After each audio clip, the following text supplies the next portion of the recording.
Olá pessoal, tudo bem? Professor Pitt apresentando mais uma aula de Física Básica direcionada para o ensino médio.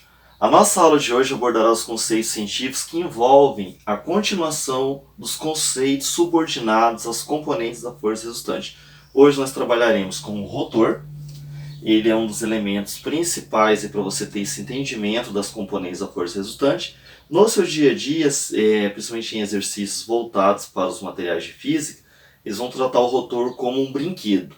Mas o rotor também é utilizado em qualquer elemento que gira, como o liquidificador, as hélices do helicóptero, a batedeira e assim sucessivamente. Ou seja, ele é essencial para os elementos que rotacionam. Tudo bem?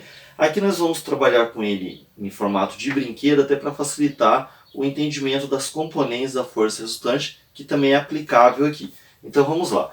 O rotor, então, ele consiste num cilindro vertical. Tudo bem? Nós teremos um acesso para o interior do mesmo.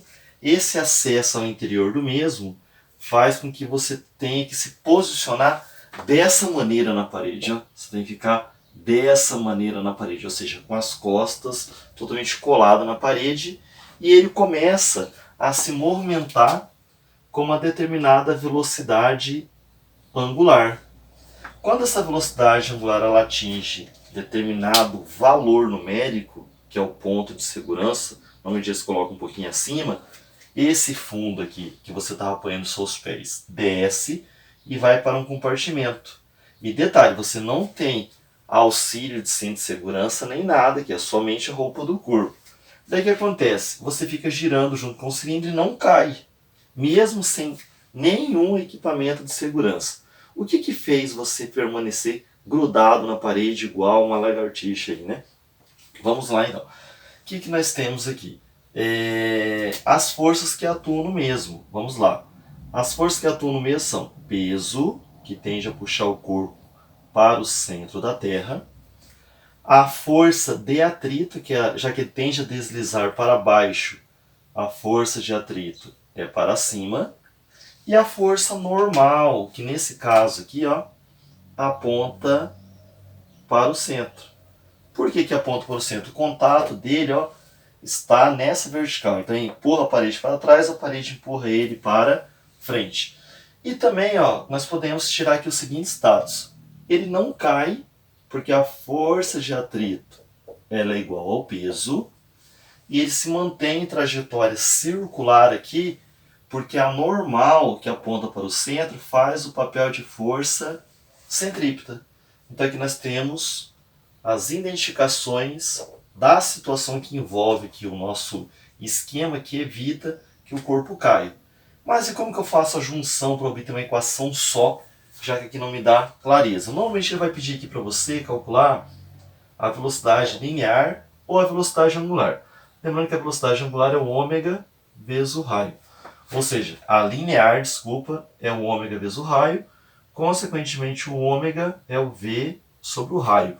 O raio seria essa parte aqui, ó, a distância da borda até o centro.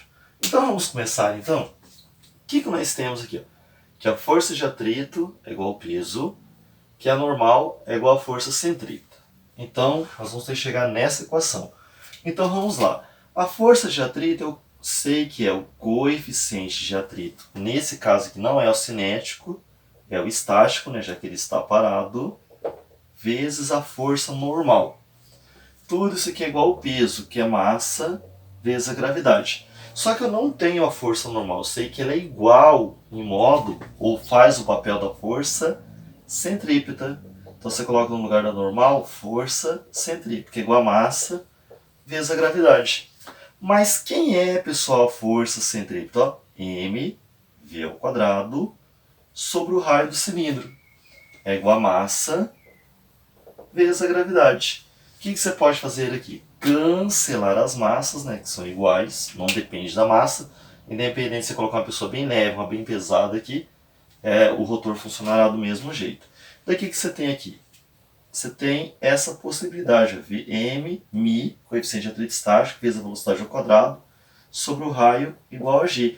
Ou você passa tudo para o outro lado, ó, v, você pode colocar aqui raiz quadrado para desaparecer com o quadrado ou o expoente do v, o R está dividindo, passa multiplicando sobre o coeficiente de atrito estático. Aqui nós temos a nossa equação que dá condições de você determinar a velocidade linear do nosso rotor. Tudo bem, pessoal? Espero que tenham compreendido esse nosso primeiro exemplo. Agora nós vamos trabalhar com curva com sobreelevação. Então já voltamos. Uou, já voltamos, tá vendo? Foi rápido, né? Bem, pessoal, agora nós trabalharemos aqui com o nosso último tópico de componentes da força resultante, que é estrada sobreelevada ou com sobreelevado. Nós sabemos que em rodovias e estradas que permitem alta velocidade, você não pode depender só do atrito. Por quê? O atrito ele se torna variável, depende das condições climáticas, das condições da pista, das condições do pneu. Então você não pode ter o risco de uma pessoa passe por ali de madrugada ou até mesmo durante o dia, num dia chuvoso, e ela dependa desse atrito. Por isso as curvas que permitem a alta velocidade, ela tem essa sobreelevação. Ou seja, nós estudamos uma curva na horizontal, agora ela será sobreelevada, ela terá uma sobreelevação. Aqui nós temos essa representação, né, de uma curva com sobreelevação. Ela formará um ângulo θ em relação à horizontal. E aqui nós temos esse quadradinho que representa o nosso carro. Primeiramente eu vou ter que identificar no mesmo o seu centro de massa. E a partir do seu centro de massa eu vou colocar aqui uma direção horizontal, a partir desse centro de massa, e uma direção vertical, a partir também desse centro de massa, que vão representar os nossos componentes, ou os nossos sistema cartesiano composto por y, ordenada, e por nossa abscissa x. Então, a partir desse centro de massa, nós identificamos algumas grandezas. Primeiramente, a força-peso, que aponta para o centro da Terra, que estará na direção que nós representamos aqui como y no plano inclinado, né? Ou na superfície com sobreelevação. E a força normal, que é perpendicular à superfície. Ó. O que nós constatamos aqui? À medida que eu sobrelevo essa curva, a mesma inclinação que essa sobreelevação terá em relação ao solo, a componente perpendicular à superfície terá em relação à direção vertical aqui. Então, ó, inclinei a mesma inclinação que essa sobreelevação tem em relação ao solo, a componente perpendicular à superfície, que é a força normal, terá em relação à nossa ordenada aqui, que é esse ângulo θ aqui. Então, a partir dessa constatação, eu vou ter que identificar as componentes da força normal. Eu sei que as componentes são essas aqui. Nós teremos uma componente em x, ou seja, a componente horizontal da normal, e uma componente vertical dessa normal. Tudo bem? Daí nós podemos agora usar o que nós aprendemos lá em plano inclinado para trabalhar com essas componentes da força normal. O que eu tenho aqui? Eu sei que o ângulo está entre a componente NY da normal e a normal. Que eu tenho aqui uma componente horizontal, que nós chamamos de NX. E aqui nós temos a nossa força normal, que é simbolizada pela letra N. E ela forma um ângulo θ em relação a NY. Se você verificar, o que nós podemos constatar aqui na nossa figura? Nós podemos constatar o seguinte, que a componente NY da normal ela é igual ao peso. Ela se anula, por isso esse corpo não fica subindo e nem descendo aqui. Só que ao mesmo tempo está realizando uma trajetória curva. Por que está realizando uma trajetória curva? Porque a componente da normal em x, ela está fazendo o papel da força centrípeta.